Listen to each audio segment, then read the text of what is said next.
Melihat banyaknya arca-arca sapi di tempat suci Hindu, baik yang ditemukan di situs purbakala, maupun di tempat-tempat suci yang masih aktif digunakan sebagai tempat peribadatan mengundang sebuah pertanyaan.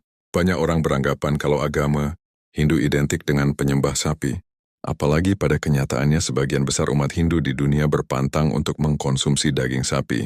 Benarkah Hindu memuja sapi? Dalam Veda dikenal beberapa entitas yang dapat disebut sebagai ibu yang harus kita hormati, yaitu 1. Ibu yang melahirkan kita, yaitu ibu kandung kita sendiri.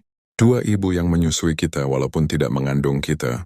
3. Sang ibu yang memelihara dan mengasuh kita, walaupun tidak melahirkan dan menyusui kita. 4. Sapi yang telah memberikan kita susu, membantu banyak pekerjaan manusia.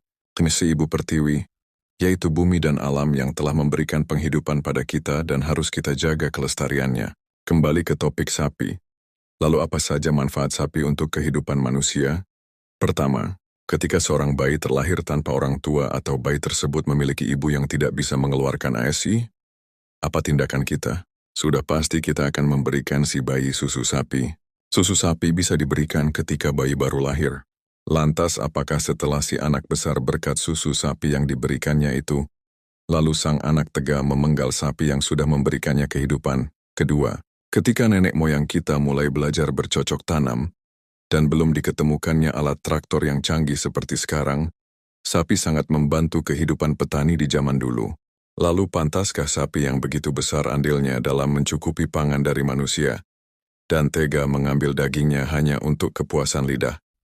Ketiga, selain susu dan berbagai produk, sapi juga memberikan berbagai jenis obat-obatan seperti misalnya kencing sapi dan tahi sapi, yang bahkan ilmuwan modern sekalipun menerima bahwa air kencing sapi dan kotoran sapi mengandung zat antiseptik yang bisa digunakan untuk mengobati berbagai jenis penyakit.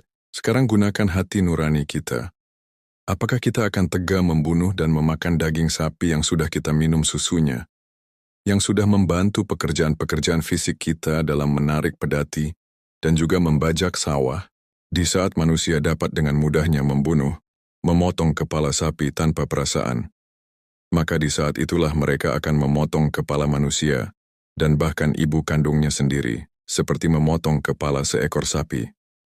Maka, dalam Hindu, sapi dianggap seperti ibu keempat, yang memberi tanpa meminta, yang setia tanpa syarat, yang lemah lembut namun berjasa besar, bukan karena Tuhan berwujud sapi, tapi karena Tuhan bisa meresap dalam semua makhluk termasuk sapi. Dalam kitab Atharva Veda berkata, sapi adalah sumber berkah, pengetahuan, dan jalan menuju kebahagiaan.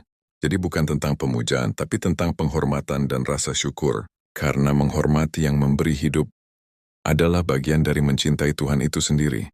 Semoga bermanfaat.